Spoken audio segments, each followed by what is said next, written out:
Нийслэлийн Сүхбаатар дүүрэг цэргийн засал физик эмчилгээ, хөдөлгөөн засал, дасгал хөдөлгөөн, уламжлалт эмчилгээ хийж 15,000 орчим ахмад настан 4,000 гаруй хөгжлийн бэрхшээлтэй иргэдэд үйлчлэх сувилал байгуулагдлаа. Тодорхойлбол 2010 онд Сүхбаатар дүүргийн эрүүл мэндийн нийгэмлэгийн нийгмийн эрүүл мэндийн орлогч дарга асан Ганчмыг төсөл бичиж улсын их хурлын гишүүн Ган Төмөр санаачлан дэмжснээр өнөөдөр Сүхбаатар дүүргийн иргэд өндөр наснууд эрүүл мэндийн тусламж үйлчилгээ авах төвтэй болж байгаа юм а.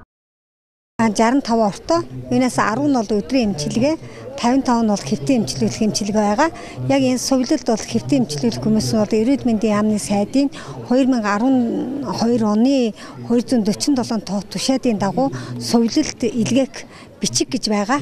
Тэрний дагуу дүүргийн эрүүл мэндийн төвийн нарийн мэрэгжлийн эмчнэрээс илгээсэн бичгийн дагуу манад ирж хэвтэж эмчилүүлэх боломжтой. Улсын байгууллага учраас эрүүл мэндийн хуулийнхаа дагуу эрүүл мэндийн даатгалын дэвтэр иргэний үнэмлэхтэйгээ байхад тэгээд нарийн мэрэгжлийн эмчнэрийн одоо үзлэг шинжилгээ байх болно. Тус сувиллын хувьд Дангаахын шинжлэх ухааны үндэсний их сургуулийн хамтран ажилладаг сургалтын бааз сувилал учраас сэргээн засах эмчилгээний эмч сувилагч нарын мэргэжил олгох, дээшлүүлэх, сувилгын тусламж олох сургалт явуулах боломжтой гэдгийг хэлж байгаа юм.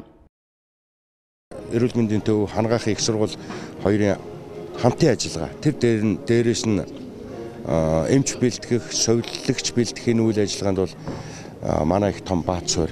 Энэ сувил байгуулсан их ажил бүтэлтэй байна.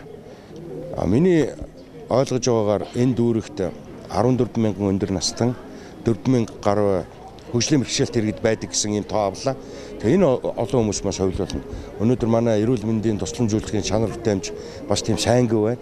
Энэ тохиолдолд нэг ийм эрүүл мэндийн сувилал байгууллага ингэж байгуулагдаж үйл ажиллагаа эхэлж байгаа нь энэ дүүргийнхаа ялангуяа өндөр настан энэ хүмүүстийг ачаал бүртлээ сайхан үйл ажиллагаа болж байна.